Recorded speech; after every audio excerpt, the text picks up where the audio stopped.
दिखाए जलवा, कोई सर झुका के कोई सर उठा के यहाँ पे चला, कोई डर सजाए कोई कर दिखाए। साथियों, जैसा कि आप जानते हैं कि 4 दिसंबर का जो दिन है उसकी उल्टी गिनती शुरू हो चुकी है और शायद अरविंद केजरीवाल के इन चुनाव से पहले ये आखिरी मुलाकात आपसे है। एक देशभक्त आपके बीच में कुछ ही समय में आने वाले हैं और यकीन मानना वे इस विश्वास के साथ आने वाले हैं कि आज मटियाला विधानसभा में उनकी आखिरी जनसभा है। इससे पूर्व में भी वो कई बार मटियाला विधानसभा में आ चुके हैं और आपकी इस विधानसभा के जो आंकड़े हैं, जो सर्वे हैं, जो यहाँ के कार्यकर्ताओं का समर्पण है, जो उनकी दिन रात की मेहनत है, वो उनको ये विश्वास दिलाती है कि मटियाला विधानसभा आप सिर्फ जीत नहीं रहे हो, दिल्ली में सबसे ज्यादा रिकॉर्ड मतों से आप जीतने जा रहे हो। यह अरविंद केजरीवाल आज देखने के लिए आ रहे हैं। आज चूंकि मैं यहां से उम्मीदवार हूं, मैं यहां से उम्मीदवार हूं तो मैं यहां से लोकल समस्याओं पर जरूर बोलूंगा। पिछले 3 महीनों में दोस्तों, पिछले 3 महीनों के अंदर देवाला गांव से लेकर मटियाला गांव तक और द्वारका उपनगरी से लेकर अर्जुन पार्क तक चारों कोनों के एक घर तक मैं पहुंचा। एक गली में जहां भी हमें परमिशन मिली हमने एक गली के अंदर महिला सभाएं की। यहां का घोषणा पत्र तैयार करने के लिए यहाँ की समस्याओं को जाना, यहां के विधायक द्वारा किए गए पिछले 5 वर्षों के काम को जाना, यहां से 15 वर्ष के बीच में इस अंतराल में जितने सरकारें बनी, जितने विधायक बने, उन सभी के काम को जाना। उन काम को जानने के बाद एहसास हुआ, अपने ऊपर शर्म भी आई, गुस्सा भी आया कि क्या सच में हमने इसलिए लोकतंत्र बनाया था? क्या सच में हम इसलिए वोट डालने जाते हैं कि आज लास्ट 20-25 वर्षों में खासतौर से भाजपा की सरकार, कांग्रेस की सरकार रही है, आज भी मटियाला विधानसभा की 40% कॉलोनियों के रोड अच्छे हैं और अगर कहीं बना दीजिए, उदाहरण के तौर पर शाम बिहार कॉलोनी करोड़ों रुपए खराब कर दिए, करोड़ों रुपए बर्बाद कर दिए, लैंड के रोड बना दिए। लेकिन साथियों, 21वीं सदी में देश की राजधानी दिल्ली के अंदर ऐसा सिस्टम है कि वहां पर सिविल लाइन नहीं डाली गई, वहां पर रोड बना दिए गए। मैं पूछना चाहता हूं सरकार से, इस विधायक से कि जब अगली टर्म जिसकी भी आएगी, जब अगली सरकार जिसकी भी आएगी, चाहे आम आदमी पार्टी की हो, चाहे भाजपा की हो, चाहे कांग्रेस की हो, क्या ये लोग अंधे हैं जो उन्होंने बगैर सिविल लाइनें डाले रोड बना दिए? वो दोबारा फटेंगे, दोबारा आपकी जेब से पैसा निकलेगा, दोबारा से आप सभी महंगाई की मार से रो पड़ेंगे। ये अगले 5 साल के आने वाले में आपको समस्याओं पर ध्यान दिला रहा हूं।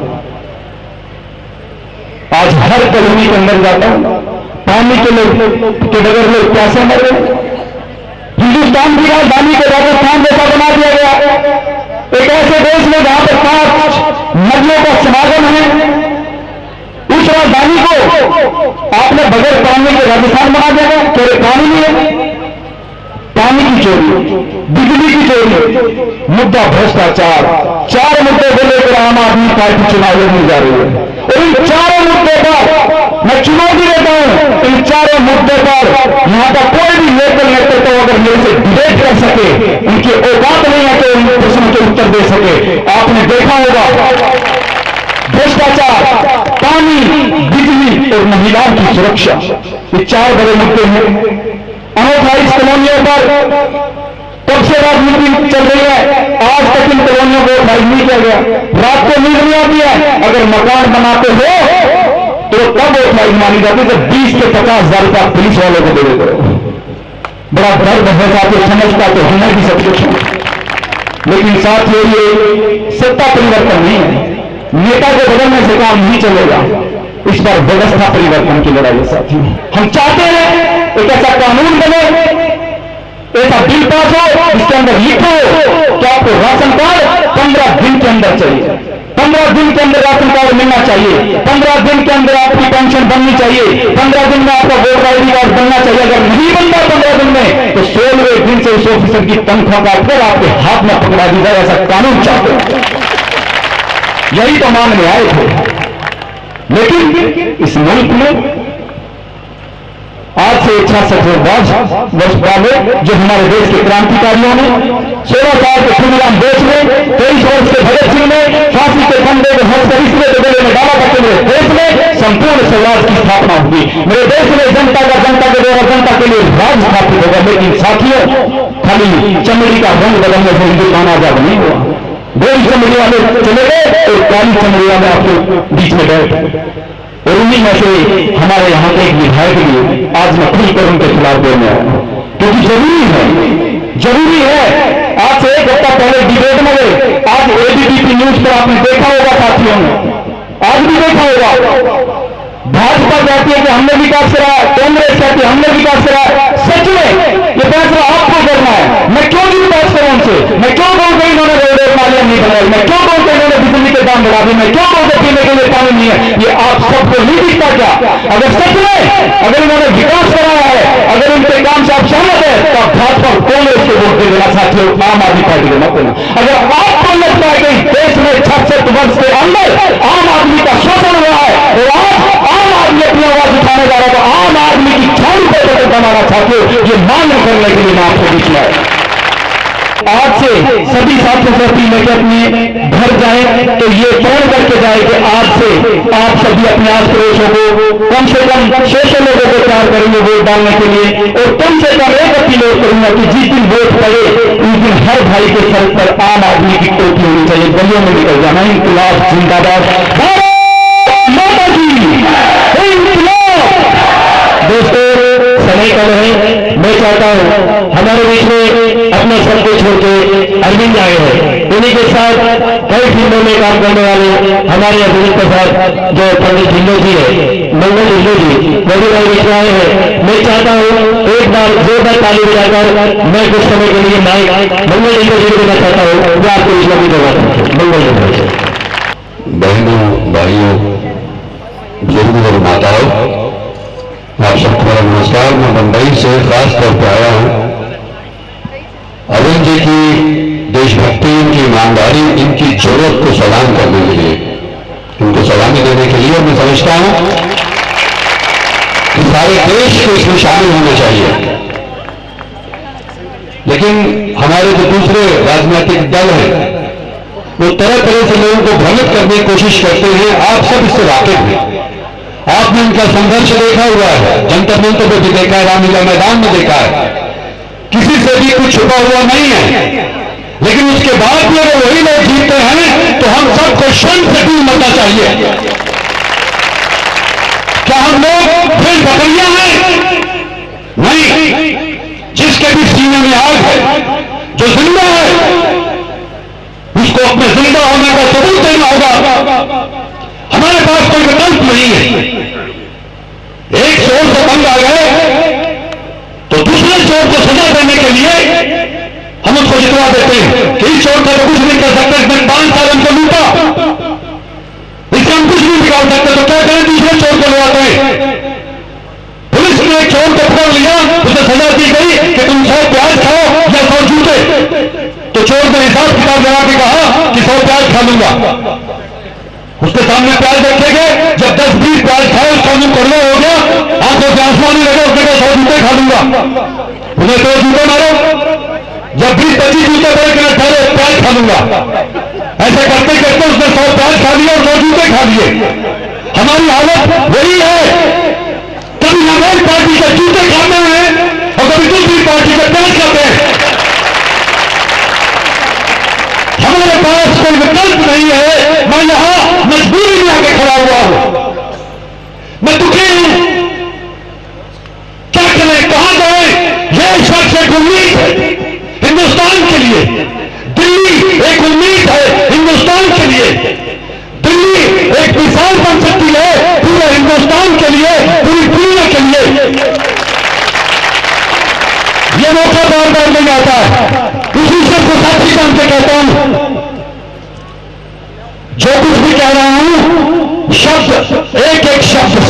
रहा हूं, ये आपके लिए लड़ रहे हैं, इनके सीने में आग है, ये जिंदा है।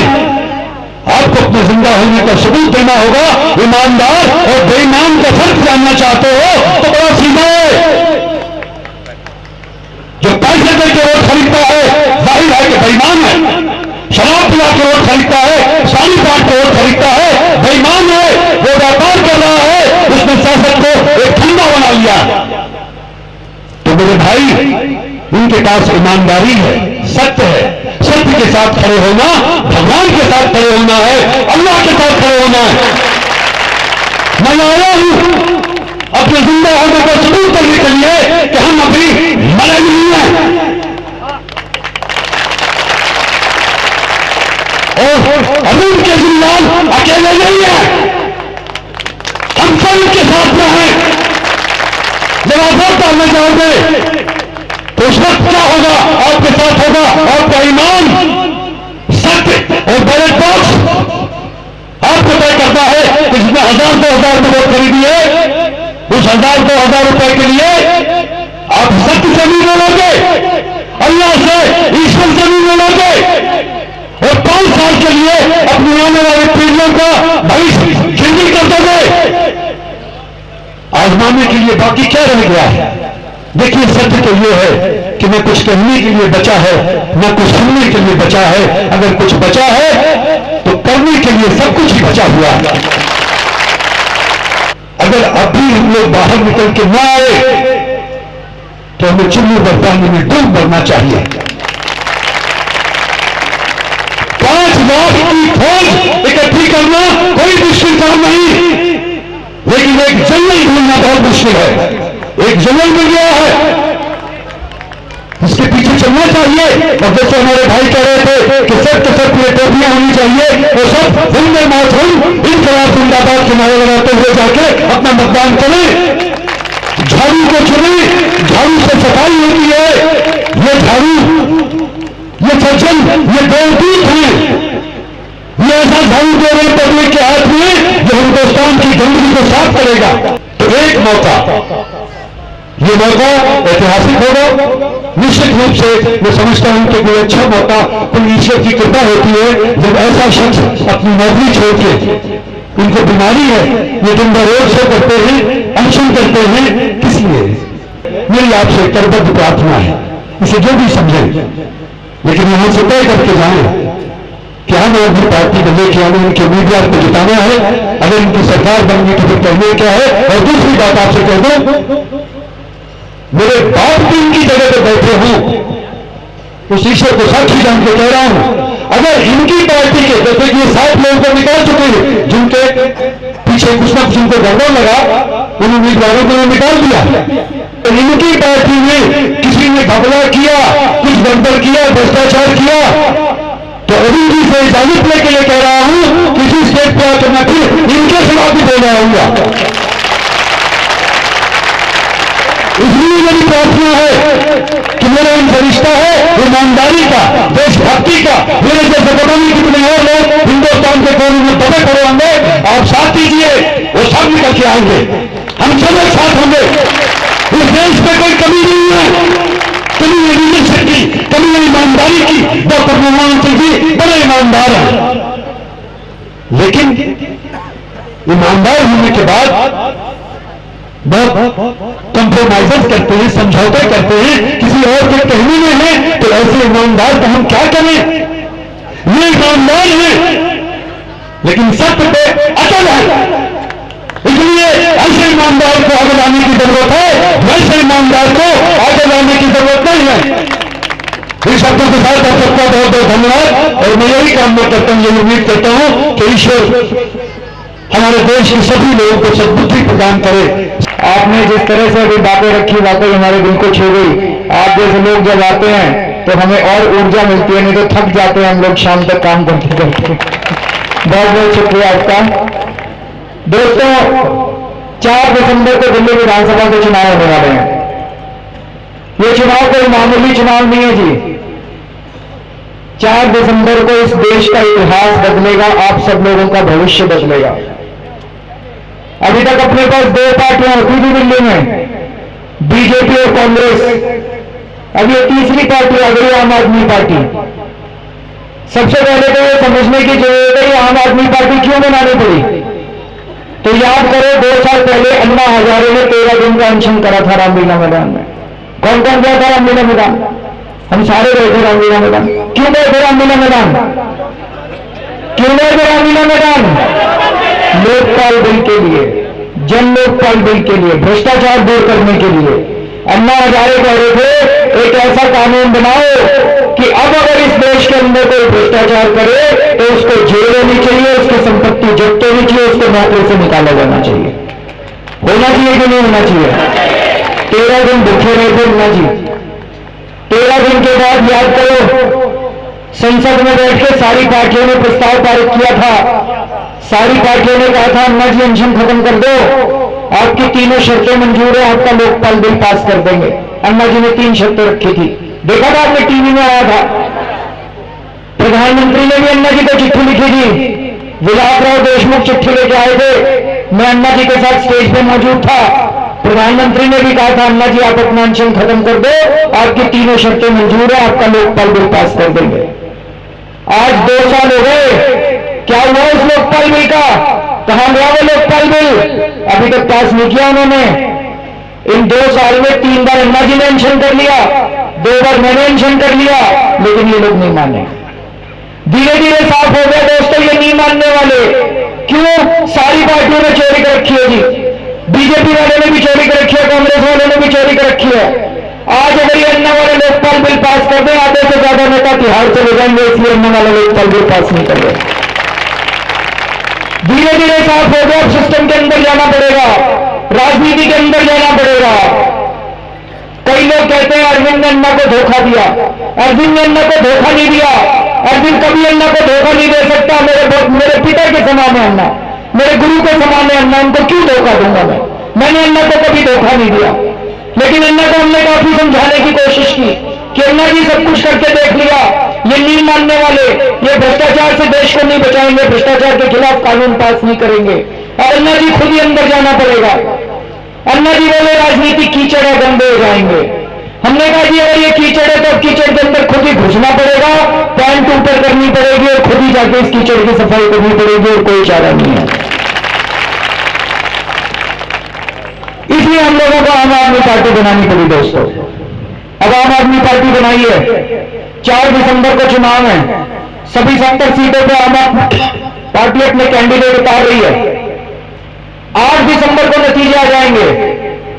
और दोस्तों पूरी दिल्ली में कुछ तो चमत्कार हो रहा है इस टाइम। एक अद्भुत लहर दौड़ रही है जी पूरी दिल्ली में आम आदमी पार्टी की, जबरदस्त लहर दौड़ रही है। कहीं चले जाओ, किसी से पूछ लो भाई साहब इस बार किसको वोट दोगे, 10 में से 8 आदमी आपको कहते मिलेंगे इस बार तो आम आदमी पार्टी को वोट दूंगा। आजकल हमारी झाड़ू चलाओ यात्रा चल रही है, 11 विधानसभाओं से होकर गुजर चुका मैं। जिस सड़क से गुजर जाती है हमारी यात्रा, लोग अपने अपने घरों से बाहर निकल के सड़क पे आ रहे हैं, अपनी अपनी दुकानें छोड़ छोड़ के बाहर आ रहे हैं। और उनके चेहरे देखने चाहिए भाई साहब, उनकी आंखों में देखना चाहिए, उनके चेहरे पर मुस्कान होती है, उनकी आंखें कहती है कि इस बार उनको उम्मीद है, उनको आशा है कि इस बार देश बदलेगा। पूरी दिल्ली के अंदर एक जबरदस्त लहर है। झुग्गियों में चले जाओ, झुग्गी में सारे कह रहे हैं झाड़ू वालों की पार्टी आई है, इस बार तो झाड़ू पे मार लगाएंगे। अमीर से पूछ लो, गरीब से पूछ लो, डॉक्टर से पूछ लो, इंजीनियर से पूछ लो, सारे कहते मिल रहे हैं कि इस बार तो झाड़ू पे मोहर लगाएंगे। कई कांग्रेसी और बीजेपी वाले भी कह रहे हैं कि इस बार तो झाड़ू पे ही मोहर लगाएंगे। 15 दिसंबर तक आम आदमी पार्टी की सरकार बन जाएगी। 29 दिसंबर को डेट नोट कर लेना सारे जने, 29 दिसंबर को दिल्ली विधानसभा का स्पेशल सत्र बुलाएंगे। विधानसभा के हॉल में नहीं बुलाएंगे, रामलीला मैदान में बुलाएंगे दिल्ली विधानसभा का सत्र। सारे जने आना, पूरी दिल्ली को बुलाएंगे और सारी दिल्ली के सामने रामलीला मैदान में 29 दिसंबर को वही लोकपाल बिल पास करेंगे जिसके लिए अन्ना हजारे को 13 दिन का अनशन करना पड़ा था। सबसे पहले दिल्ली को भ्रष्टाचार मुक्त किया जाएगा और उसके बाद पूरे देश की सफाई करेंगे दोस्तों, पूरे देश के ऊपर झाड़ू चलाएंगे। उसके बाद जब तक आप बीजेपी और कांग्रेस को वोट देते रहोगे आपके घर में पानी नहीं आने वाला। ये अच्छी तरह समझ के चले जाना। आज जब तक बीजेपी और कांग्रेस को वोट देते रहोगे आपके घर में पानी नहीं आने वाला। आम आदमी पार्टी की सरकार बनेगी दिसंबर के महीने में, इस टैंकर माफिया को और ये जब बीजेपी और कांग्रेस में उनके मां बाप आते हैं उनको तिहाड़ जेल भेजेंगे। सबसे पहले दिल्ली में पानी की चोरी रोकेंगे, और अगर दिल्ली में पानी की चोरी रुक गई तो अगर इंग्लैंड और जर्मनी में 24 घंटे पानी आ सकता है तो आपके घरों में भी 24 घंटे पानी आ सकता है। हमारे किसी भी उम्मीदवार के खिलाफ कोई शिकायत आती है, मैं पर्सनली जांच करता हूं, उसकी खुद जांच करता हूं। अभी कुछ दिन पहले हमने 2 उम्मीदवारों के टिकट कैंसिल किए हैं। मीडिया वालों ने दबाव नहीं डाला था, मीडिया वालों को तो पता भी नहीं चला। कुछ लोगों ने आके मेरे को सबूत दिए थे, मैंने जांच कराई तो पता चला कि सबूत में दम था, तो मैंने खुद उन लोगों की, उन दोनों की टिकट कैंसिल कर दी। भ्रष्टाचार से समझौता नहीं होगा भाई साहब। राजनीति करने के लिए नहीं आए, राजनीति बदलने के लिए आए हैं इस देश के अंदर। बीजेपी वाले कह रहे हैं शीला दीक्षित भगाओ, कांग्रेस भगाओ। लार तो पकड़िए उनकी, क्या हमारी बारी आ गई। शीला दीक्षित भगाओ, कांग्रेस भगाओ। भगाना है बिल्कुल, शीला दीक्षित को भी भगाना है, कांग्रेस को भी भगाना है। खूब लूट लिया शीला दीक्षित ने 15 साल में दिल्ली को, दोनों को भगाना है। लेकिन ये बीजेपी वालों से बचते रहना। 7 साल हो गए बीजेपी को एमसीडी के अंदर राज करते करते। एक काम बता दो, जो एमसीडी में बिना पैसे के हो जाता है, नक्शेबाज होते हैं एमसीडी के अंदर बिना पैसे के। कोई कंस्ट्रक्शन शुरू कर दो, एमसीडी वाले पहले पैसे लेने पहुंच जाते हैं। कोई सड़क बता दो बिना पैसे के बनती हो, दिल्ली के अंदर सड़क बिना पैसे की बनती हो। पूरी दिल्ली में डेंगू फैला पड़ा है जी। क्यों फैला पड़ा है डेंगू? ये बीजेपी वालों को मच्छर मारने की दवाई छिड़कनी थी, वो भी खा गई, वो भी नहीं छोड़ी। चूस लिया बीजेपी वालों ने एमसीडी को। शीला दीक्षित ने चूस लिया दिल्ली सरकार को 15 साल में। अगर आपको भ्रष्टाचार मुक्त दिल्ली चाहिए तो आपको इन दोनों पार्टियों को उखाड़ के फेंकना पड़ेगा। इस बार ईमानदार पार्टी को वोट देना, इस बार ईमानदार पार्टी को वोट देना। और ये दोनों मिलेगा जी, बीजेपी और कांग्रेस वाले दोनों मिलेगा। दोनों में बड़ी साठ-गांठ है दोनों पार्टियों के अंदर, और कमरे में बैठ के ये पर्दे के पीछे कमरे में बैठ के ये दोनों के अंदर बड़ी साठ-गांठ है। 15 साल से बीजेपी वाले शीला दीक्षित के खिलाफ कमजोर आदमी खड़ा करते हैं ताकि शीला दीक्षित जीत जाए। 15 साल से जीत रही है शीला दीक्षित। इस बार भी इन्होंने विजेंद्र गुप्ता को खड़ा किया है। कमजोर आदमी है, विजेंद्र गुप्ता शीला दीक्षित को हराएगा। आम आदमी पार्टी ने तय किया कि शीला दीक्षित को हराना है। आम आदमी पार्टी ने इस बार तय किया कि अपना सबसे मजबूत कैंडिडेट खड़ा करेंगे शीला दीक्षित के खिलाफ। मैं चुनाव लड़ूंगा इस बार शीला दीक्षित के खिलाफ, हराना इस बार शीला दीक्षित को। मैंने ऐलान किया कि मैं शीला दीक्षित के खिलाफ चुनाव लड़ूंगा। बीजेपी वाले कहते हैं हम शीला दीक्षित के खिलाफ हैं, इनको मेरी मदद करनी चाहिए, इनको शीला दीक्षित की मदद, मेरी मदद करनी चाहिए। इन लोगों ने मेरे खिलाफ, मेरी विधानसभा में मेरे खिलाफ होर्डिंग लगवाए हैं बीजेपी वालों ने। शीला के खिलाफ नहीं लगवाए, मेरे खिलाफ लगवाए हैं। इसका क्या मतलब हुआ? इसका मतलब इस बार भी बीजेपी वाले चाहते हैं शीला दीक्षित जीत जाए, केजरीवाल हार जाए। दोनों मिले हुए जी, बीजेपी और कांग्रेस में पति पत्नी का रिश्ता है, पति पत्नी का रिश्ता है। हम बेवकूफ हैं, जनता बेवकूफ है। एक बार सोचते हैं बीजेपी को हरा दिया, एक बार सोचते हैं कांग्रेस को हरा दिया। ये दोनों मिले हुए हैं। आजकल मेरे खिलाफ फोन भी खूब करवा रही है। आए थे फोन आपके पास, है ना? रिकॉर्डेड कॉल आ रही है, रिकॉर्ड कर रखिए, मैसेज भी आ रहे हैं, रिकॉर्ड कर रखिए इन्होंने आवाज। कांग्रेस और बीजेपी वाले दोनों फोन करा रहे हैं। कांग्रेस वाले का फोन आता है, केजरीवाल ने अन्ना को धोखा दिया, केजरीवाल ने इनकम टैक्स को लूटा, केजरीवाल बीजेपी का एजेंट है, बीजेपी में जाकर मिल जाएगा। इस बार केजरीवाल को वोट मत देना, कांग्रेस को वोट देना। कांग्रेस बीजेपी वाले का फोन आता है, केजरीवाल ने अन्ना को धोखा दिया, केजरीवाल ने इनकम टैक्स को लूटा, केजरीवाल कांग्रेस का एजेंट है, कांग्रेस में जाकर मिल जाएगा। इस बार केजरीवाल को वोट मत देना, बीजेपी को वोट देना। दोनों की एक ही भाषा है जी, दोनों के फोन की, बीजेपी और कांग्रेस वालों के फोन की एक ही भाषा है। ऐसा लगता है एक ही कमरे में बैठ कर रिकॉर्डिंग करवाई है इन्होंने। और दोनों क्या कह रहे हैं? दोनों कह रहे हैं केजरीवाल को वोट मत देना। बीजेपी वाले ये नहीं कह रहे शीला दीक्षित को वोट मत देना। ऐसा खेत तो नहीं है। बीजेपी वाले ये नहीं कह रहे शीला दीक्षित को वोट मत देना, कांग्रेस वाले ये नहीं कह रहे बीजेपी को वोट मत देना। दोनों कह रहे केजरीवाल को वोट मत देना। क्यों भाई? ये दोनों मिले हुए जी, चाहे बीजेपी की सरकार मिल जाए, चाहे कांग्रेस की सरकार बन जाए, चाहे बीजेपी सत्ता में आ जाए, चाहे कांग्रेस सत्ता में आ जाए, बिजली कंपनियों से पैसे दोनों को मिलते हैं। चाहे बीजेपी की सत्ता आ जाए, चाहे कांग्रेस की सत्ता आ जाए, ठेके दोनों को नेताओं को मिलते हैं। लेकिन ये केजरीवाल और आम आदमी पार्टी आ गए तो इनका रायता फैला देंगे, इनको ठेके मिलने बंद हो जाएंगे, इनको जेल भेज देंगे सब लोगों को। हम लोग वो लोकपाल बिल पास करेंगे, सबको जेल भेज देंगे। इस बार ये दोनों हमारे पीछे पड़े हुए हैं। तो इस बार दोस्तों ईमानदार पार्टी को वोट देना है। एक और कसम खा के जानी है आप लोगों को, 20 दिन रह गए चुनाव के। जो लोग छुट्टी ले सकते हैं छुट्टी ले लो जी, कोई बड़ी बात नहीं है। 20 दिन बहुत छोटी सी बात होती है देश के लिए। जो लोग थोड़ा समय दे सकते हैं थोड़ा समय दें, लेकिन हर आदमी को कम से कम 100 वोट तैयार करने पड़ेंगे आम आदमी पार्टी के लिए।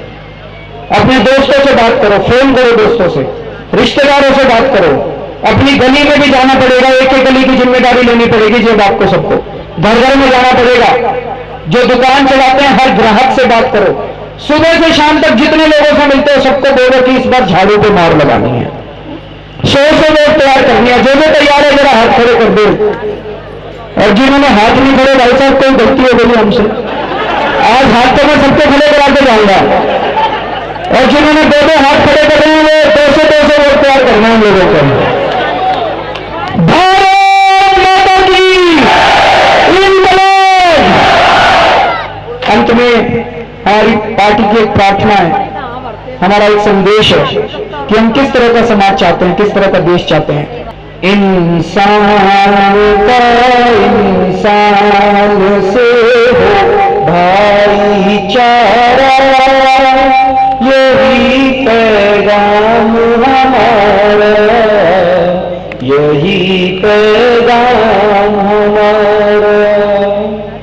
इंसान का इंसान से हो भाईचारा, यही पैगाम हमारा, यही पैगाम हमारा। हर एक महल से कहो कि झोंपड़ियों में दिए जलाए, हर एक महल से कहो कि झोंपड़ियों में दिए जलाए, छोटों और बड़ों में अब कोई फर्क नहीं रह जाए, छोटों और बड़ों में अब कोई फर्क नहीं रह जाए। इस धरती पर हो प्यार का घर घर जियारा, यही पैगाम हमारा, यही पैगाम हमारा। इंसान का इंसान से हो भाईचारा, यही पैगाम हमारा, यही पैगाम हमारा। भारत इंकलाब, चिंता कल की छोड़ दे, खुद को उस पर छोड़ दे, उससे नाता जोड़ ले, तेरा हो भला। जीवन की ये रीत है, सच्ची तेरी प्रीत है, रामा तेरा मीत है, संग है वो सदा।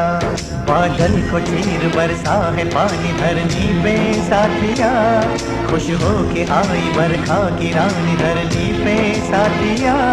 ये मेहरबान है नील गगन, महका है पृथ्वी का ये गुलशन, सुलझ गई है हर उलझन, हर सांस करे है उसका नमन। ये मेहरबान है नील गगन, महका है पृथ्वी का ये गुलशन, सुलझ गई है हर उलझन, हर सांस करे है उसका नमन। खुशहाल हो गया ये जीवन, मस्ती में झूमे है सबके मन, दृष्टि हो गई छम छम छम, सब देख रहे हैं जल दर्पण। खुशहाल हो गया ये जीवन, मस्ती में झूमे है सबके मन, दृष्टि हो गई छम छम छम, सब देख रहे हैं जल दर्पण।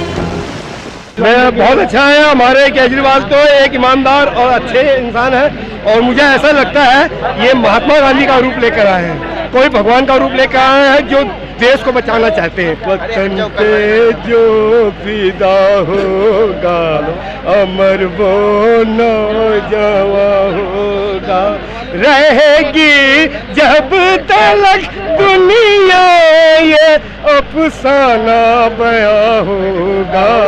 वतन पे जो फिदा होगा अमर वो नौजवान होगा। वतन पे जो फिदा होगा नौजवान केजरीवाल होगा। जब तक रहेगी ये दुनिया केजरीवाल तेरा नाम होगा। भारत माता की